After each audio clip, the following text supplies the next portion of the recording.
Salut à tous, j'espère que vous allez bien, c'est Romain et on se retrouve aujourd'hui tout excité. D'abord parce que ça fait une semaine et demie que personnellement je n'ai pas sorti de vidéo. Je me suis permis une petite semaine de vacances avec la famille tranquille, vous m'en excuserez, c'est au pire des moments évidemment, avec le dossier Kylian Mbappé qui s'est enflammé ces 5 derniers jours. Et puis dans ces vacances, j'en ai oublié mon micro à Biarritz chez mon père à 700 km de chez moi. Du coup pendant quelques semaines, le son sera forcément moins bon, j'essaye de régler ça au plus vite encore une fois.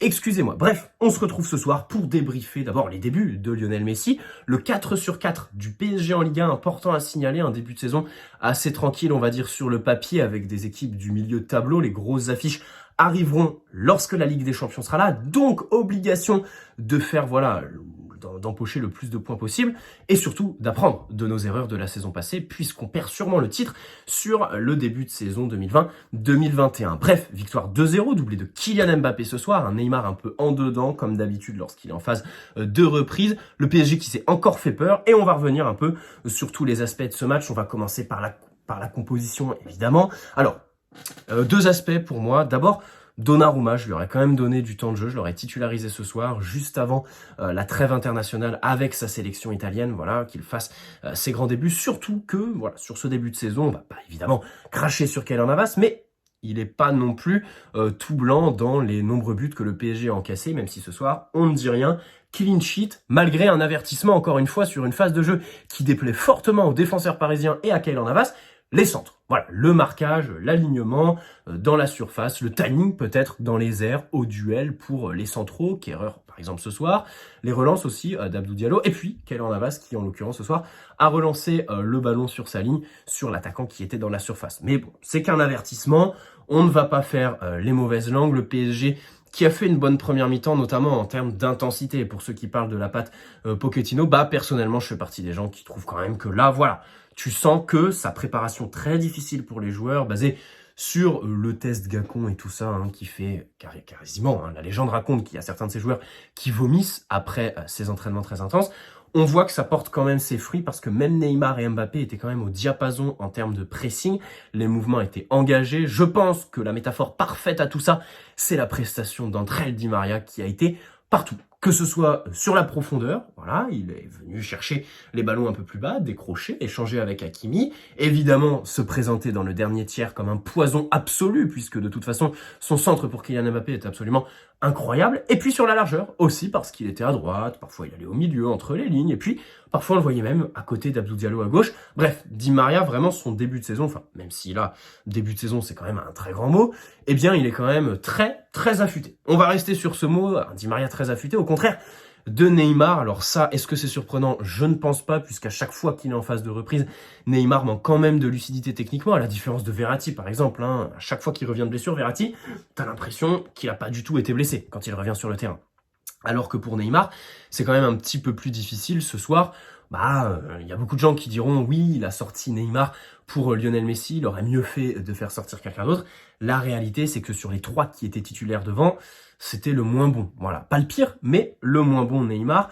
Rien d'alarmant, encore une fois, évidemment, on reste mesuré. Et puis Kylian Mbappé qui continue à devenir de plus en plus complet. Alors au début de l'année 2021, il a traversé une période très difficile, un désert, on va dire, sur le terrain en termes de performance.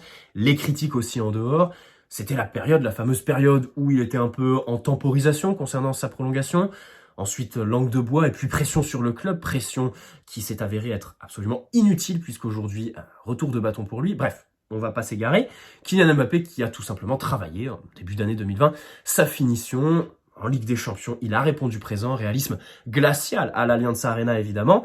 Et c'était un des deux axes de progression qu'on avait identifié sûrement depuis une ou deux saisons chez lui.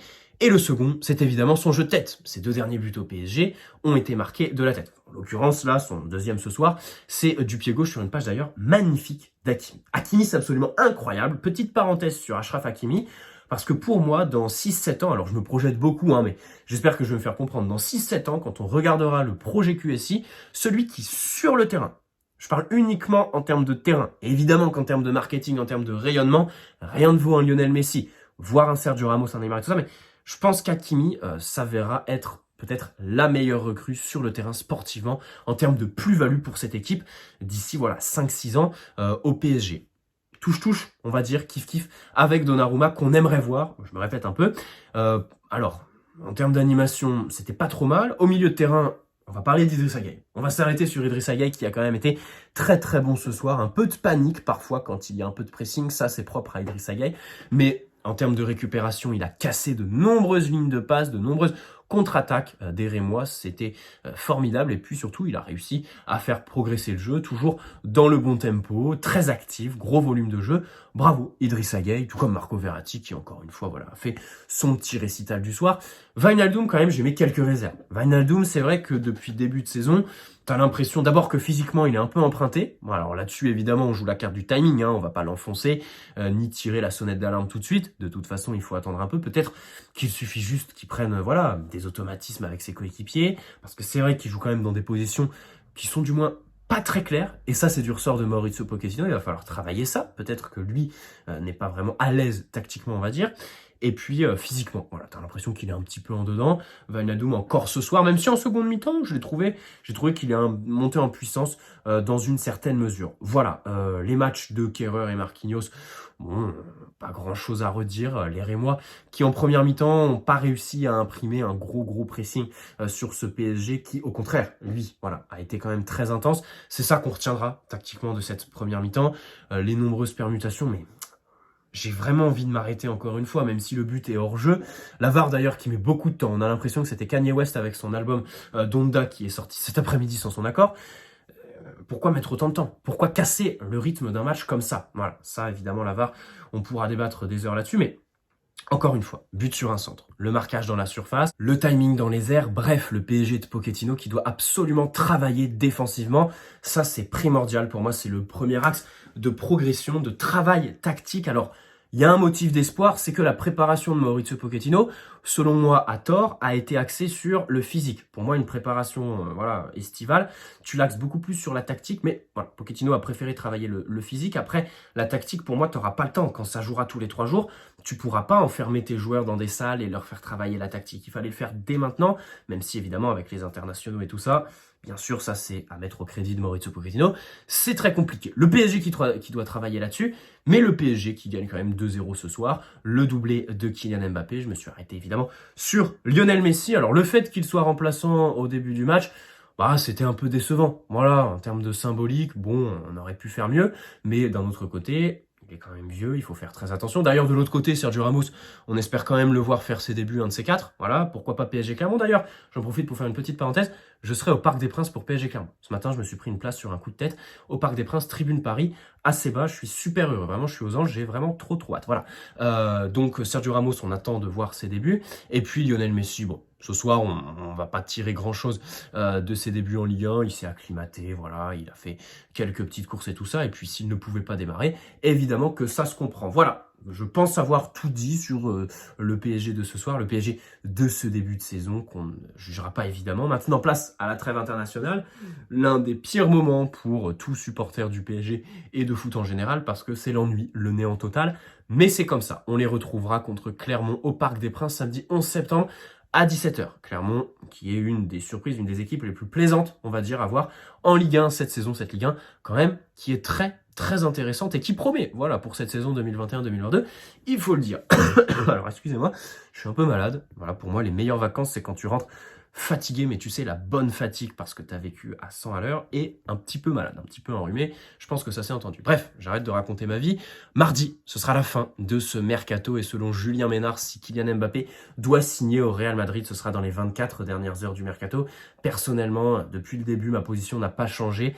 Les manœuvres du Real Madrid sont pas ridicules. C'est respectueux envers le PSG de proposer 180 millions d'euros pour un an de contrat. Ça, on va pas cracher dessus. Et évidemment que le PSG est le seul club au monde qui peut se permettre de refuser une telle offre pour un joueur, Mbappé ou n'importe qui, à un an de la fin de son contrat.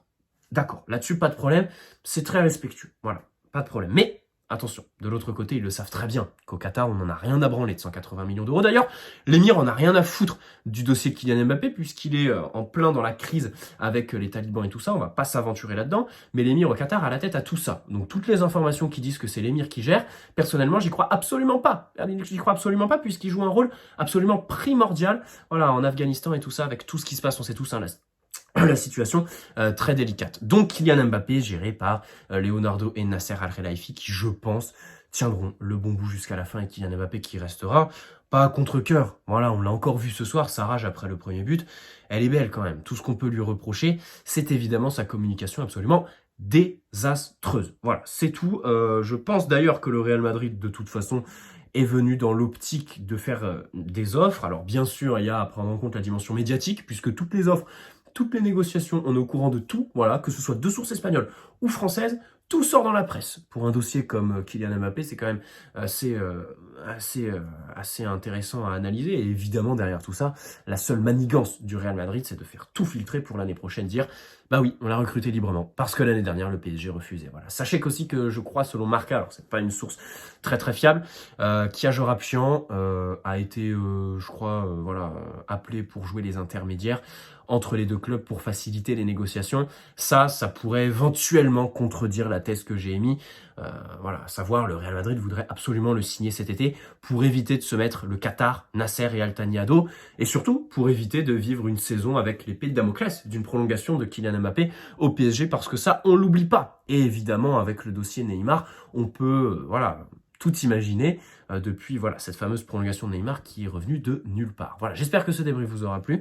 N'hésitez pas à poser un like. Si c'est le cas, vous abonnez si ce n'est pas déjà fait. On se retrouve dans la semaine, demain ou après-demain, pour parler du fameux Kylian Mbappé, développer tout ça bien évidemment à tête reposée.